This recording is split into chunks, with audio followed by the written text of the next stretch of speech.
Welcome to Pop Culture Up. Today we're going to be reacting to Alpharad's Jaden. I went to Super Nintendo World. Oh, I want to go so bad. I'm probably going to go during my birthday month, December. I'll see what I can do, but I've been relaxing on it because I want to go when there's not a lot of people. I know it's a hard thing to ask, but that's one of the things I want to do. I do want to do sometime at the end of this year. All right, let's hop into the video, guys.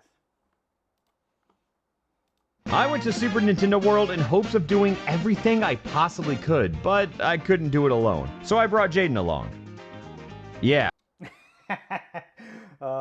After arriving at Universal Studios bright and early, I made sure to stop by Harry Potter World to shake my head disapprovingly before wasting a total of $240 on character power bands since they double as amiibo and I have a crippling addiction. After eventually entering the Warp Pipe, I was greeted to a not-so-crowded Super Nintendo World, but trust me, it'll get worse. First things first, we made a reservation at the Toadstool Cafe. Sure, last time I went with friends, it nearly killed me, but hey. What? Toadstool is food poisoning everybody?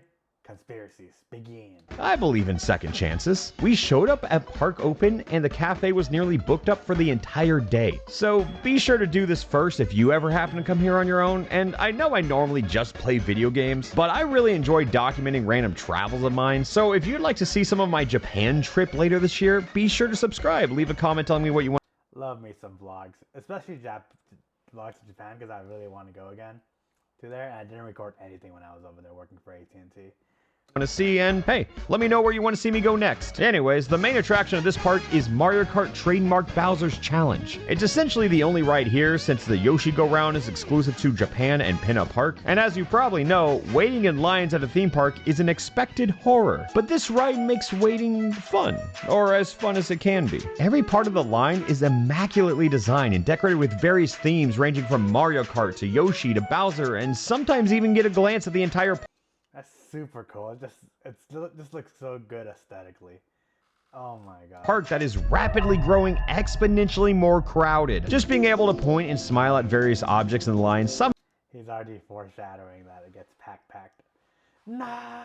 Somehow makes it feel less like waiting and more like walking through a museum. And despite all of the cool exhibits and references, my favorite part has to be this framed render of Bowser hanging up on the wall that they've used for everything. And hey Peach, I see you there. You're not safe either. Whatever, here's Bowser's ass. So before the ride starts, Legacy preps you with a tutorial for how Mario Kart is karted, and hey look, me costumes. Sure. Essentially, this is an augmented reality game where you wear an awkwardly large headset and attempt to murder Bowser and his children. Even though they have a lot of new and original art showcased throughout this ride, I'm sorry, but I can't help but to notice signs like this one, and it's like, oh hey look, that's from Mario Party 10, Mario Party 8, and all of this is from 3D World for some reason. I don't go outside much. Damn. I would not be able to say that, even though I'm a huge Nintendo fan.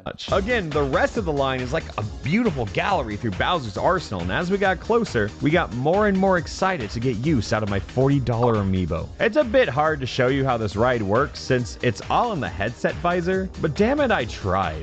And looked pretty stupid while doing it. One thing I did not get to appreciate until I went back and looked at this footage is how much of this ride was actually not augmented and just genuinely phenomenal set design. From seaside to haunted mansions to Rainbow Road, the ride is beautiful. But hey, we had fun.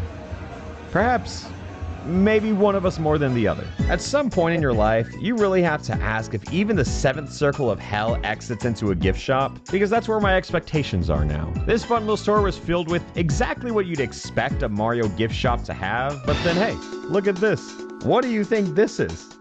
Any guesses? Did you guess a pop?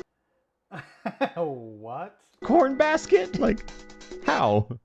Where? The last time I came here, What? I got a few exclusive statues, but apparently they've been sold out for a while. So, more on him later, because the park is nearly reaching capacity and is still another 4 more hours before our reservation. So Jaden and I decided to tackle the plot. That's right. apparently, there's a story mode to Super Nintendo World. The mobile app connects to your power band and tells you the story of how Bowser Jr. stole the sacred golden mushroom, locked it away, and gave away the keys to random enemies you'd probably meet in the first world. So you have to collect the keys, spend $40, and save the day. Starting with this pitiful bastard with the blankest stare you've ever seen. Yeah, this is a boss battle. To get a key, you have to wait in line for like 30 to 45 minutes, and then time this POW block chain reaction and kill the Koopa in broad daylight. Even though it was a children's minigame definitely designed for children, I was unreasonably nervous of messing up in front of a whole line of people. But luckily, since my frontal lobe is fully developed, I got my first key. This is not going to be a hard series of challenges, as this is a theme park, but goddamn is it humbling to share this experience alongside every child in the park. Oh well. I have no shame, and it's time for Piranha Plant Snap Mishap. Which I'd like to say, this is by far the best animatronic in the park, because the others look like this. And it's attached to the most boring game of Whack-A-Mole that only serves the purpose of reminding me that I am upsettingly out of shape by getting winded over 30 seconds of light exercise. But hey, 2 keys down, 1 to go. I'm with you, Alpha.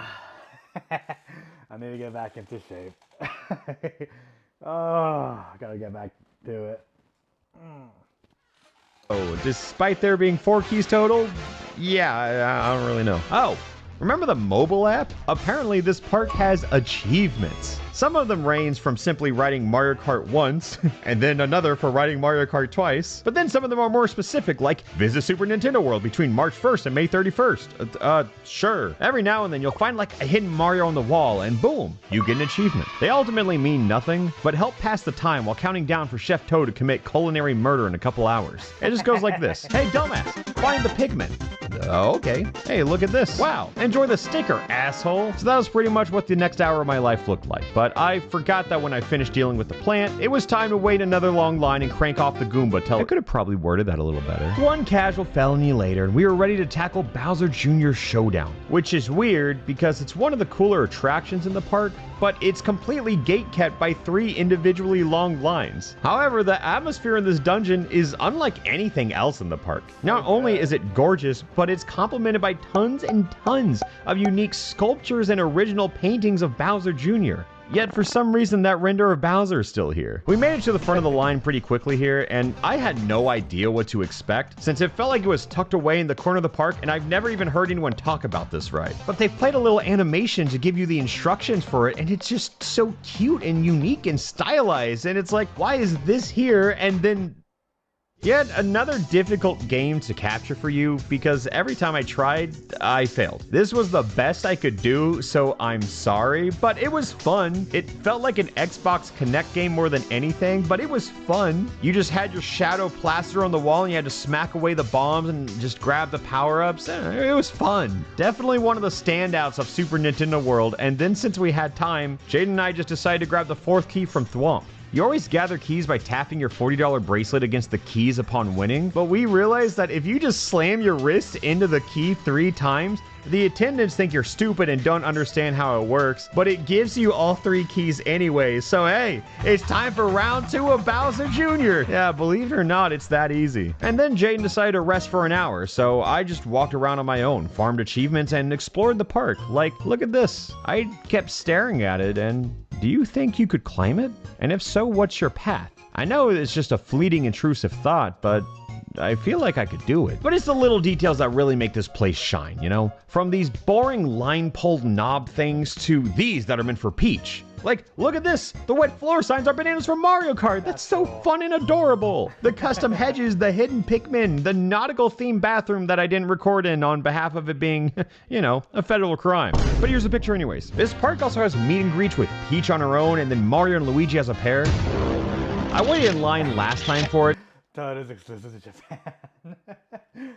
And it didn't really feel like it was worth doing twice. But at long last, it was finally time for us to enter Chef. As a guy who's experienced food poisoning this week, I know the struggles. Put me out of convention for at least a day and a half. Toad's Diner from Hell. Despite waiting all day, all they really did to check that we had a reservation was for me to show the confirmation text that looked like this. So hypothetically speaking, if you just copied this text and sent it to yourself with a few tweaked numbers, I think it'd work. Hypothetically, of course. But like everything else in the park, the atmosphere in this place is unrivaled. The menu is decently sized, but everything includes mushrooms because Mario. I'm a big mushrooms fan and all, but like, I don't want them shoved into spaghetti, you know? And for some reason, they refuse any modifications on any of their items unless you lie about having a fatal allergy towards mushrooms, which I did, and it felt morally okay to do. Even though I was getting the fire flower spaghetti, they had a new item on. That'd be a first. I thought restaurants were able to do modifications to whatever you wanted. Like, oh, I don't like tomatoes, take off tomatoes. That's very weird that they don't let you do any changes. The menu his Maybe all the stuff's already prepped with it, so it's really hard to do it unless you have to do it from scratch.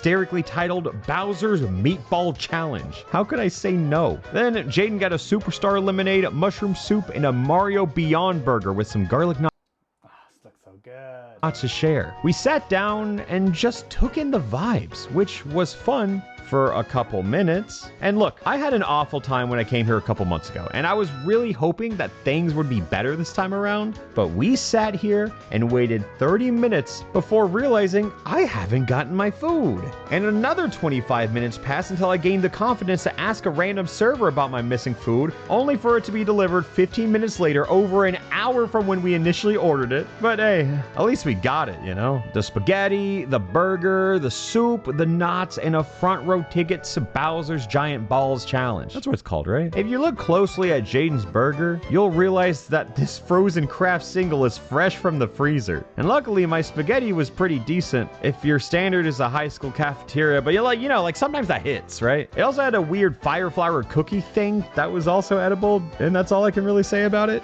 Jaden thought her soup was okay. The fries were probably the best thing on her side, and our shared garlic knots were probably the best thing on the menu in my opinion. Can't fuck up a good garlic bread. Never. And then it was like a 6 out of 10. So now, all that's left to attempt is Bowser's Giant Meatball Challenge. And little did I know that the challenge was, can you eat a pound of raw meat? It also came with a Bowser head pastry that was cold. The sauce was cold, and yeah, the meatball was also cold and just raw. Yep. Toadstool Cafe, everyone, where the motto is good luck. Ultimately, a pretty bad experience, but an experience nonetheless. All in all, Nintendo World as a whole is a lot of fun. It's a nostalgic culmination of my childhood, just dreaming for something like this to become a reality, even if some of it is a nightmare. I think this park is best described as an angel and a devil sitting on your shoulder. One telling you to buy the power band, get the keys, meet the characters, have a good time. And for some reason, the devil wants you to get salmonella.